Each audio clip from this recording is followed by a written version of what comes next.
Hey guys, back again with another video. I wanted to talk specifically about a pretty special knife to me. So this is the Grayman Dua. So this knife came out originally in I think 2010 made by this American company called Grayman. They are still around, I believe, but they only make fixed blades these days. This little knife was really well received by the community. I'm actually surprised they stopped making it, and for me was actually my grail knife when I started collecting knives back in about 2013. I ended up getting my hands on one of these. It was the first kind of expensive knife I bought, quote unquote expensive, when I started collecting knives. I was in college, so I didn't have a big budget, but I spent, I think, $260 on my first one. It was an all titanium one, and I absolutely loved that knife. But as a collector and as a poor college student, in order to get more knives, I ended up selling it to fund something else, and I honestly regretted it from the moment it left my collection. Till I got this one, which was just a few months ago. I'd been looking to track them down. The reason it took so long to track it down was because they discontinued this in 2016, which was pretty shocking to me because, again, like I said, it's really well received.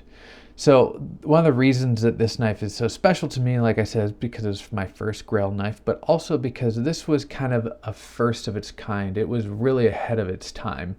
In the era that this came out, the really nice American-made knives that you could get was either Chris Reeves, Hinderer, or Strider. Those were kind of, the holy trinity in that era. And you didn't really have a lot of other American-made solid frame, titanium frame lock knives. And then this knife came along. There were obviously, Spyderco and Benchmade and ZT, the golden era of ZT, but those were all kind of more of a production level. This was very mid-tech, made by a small company. And this hit all of those kind of requirements that we look for today, minus a couple things. So it was really just ahead of its time. As you can see, it is a frame lock. It's got excellent early lockup. That was something really important those days. Now it's a little less important. But in that time, everybody was obsessed with early lockup. I didn't really get it because it actually made me a little uncomfortable to have less engagement in the lock. But it hit that mark. Its hardware was really, solid. It had this huge stop pin in the back, good jimping, incredible blade shape.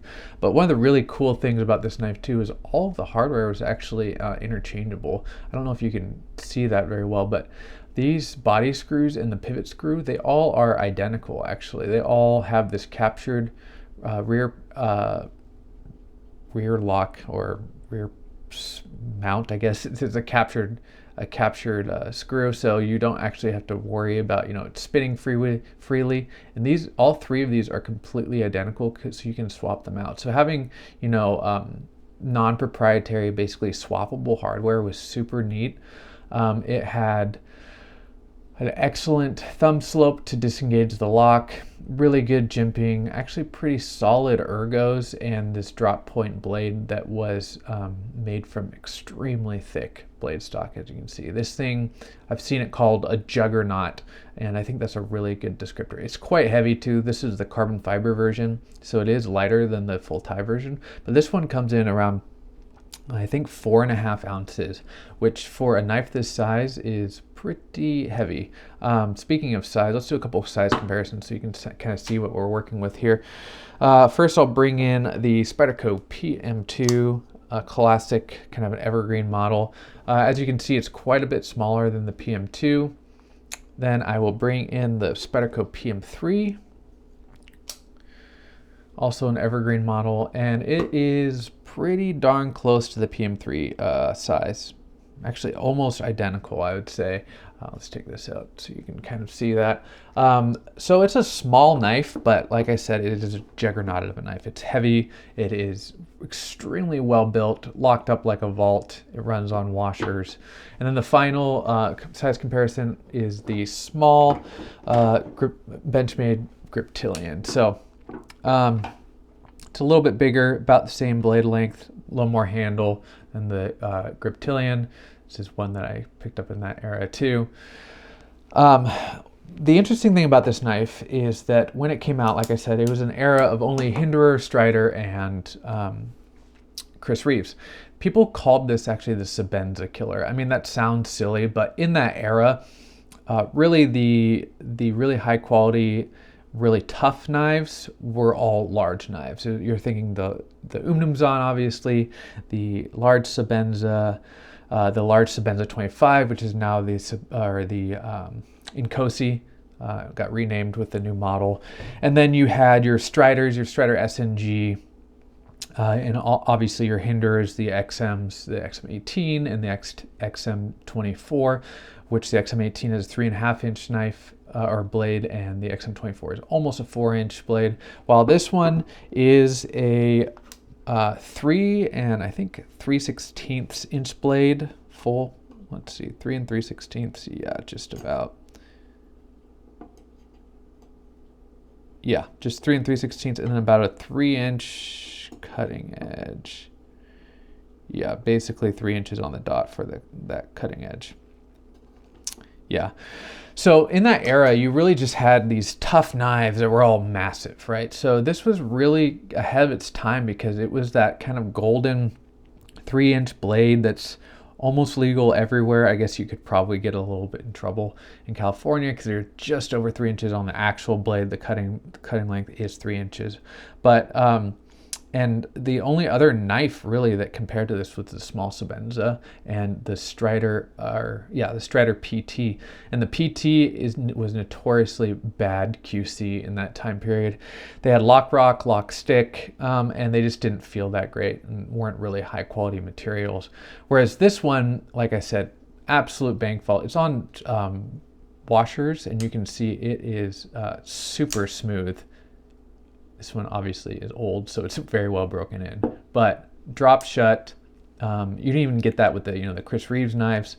So people really were toting this as the kind of Sebenza killer, like I said. Now, this isn't really, this, like I said, it's ahead of its time with the quality and all that stuff. At the time, only Chris Reeves was really doing things of this quality, but it still has some lacking. If it was a current model, we'd be, roasting it for some of the features it's lacking, most notably a lock bar insert and over travel stop.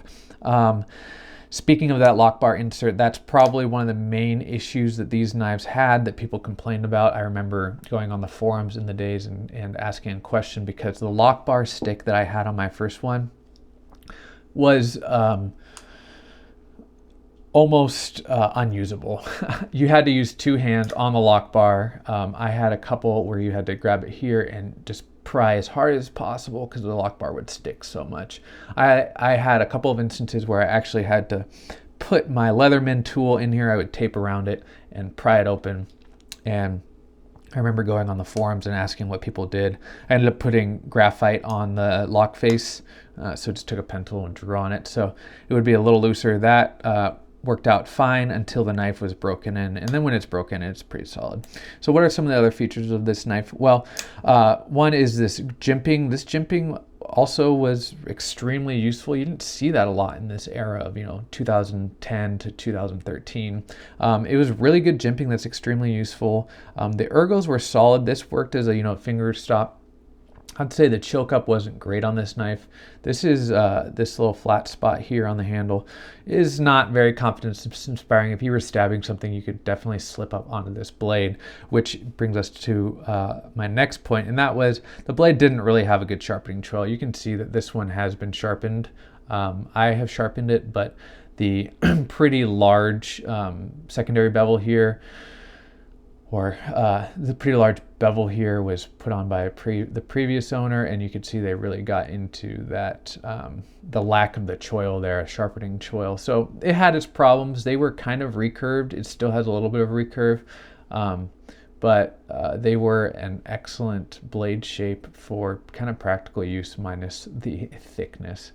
Anyways, this was a really special knife to me and continues to be. I'm actually shocked, like I said, that they stopped making it. It really was ahead of its time, and being called the Sebenza killer was this big hype thing. If you look at the old forums, you'll still see posts that talk about how good this knife was and how it was one of the best EDC knives out there. And then they stopped making it, and like I said, I regretted selling mine because I couldn't find another one until I found this one. Anyways, I hope you enjoyed that video, or this video about the Grayman Dua. Let me know what knives are discontinued that you wish were still made. You don't understand why they were discontinued. Have an excellent day, and I will catch you next time.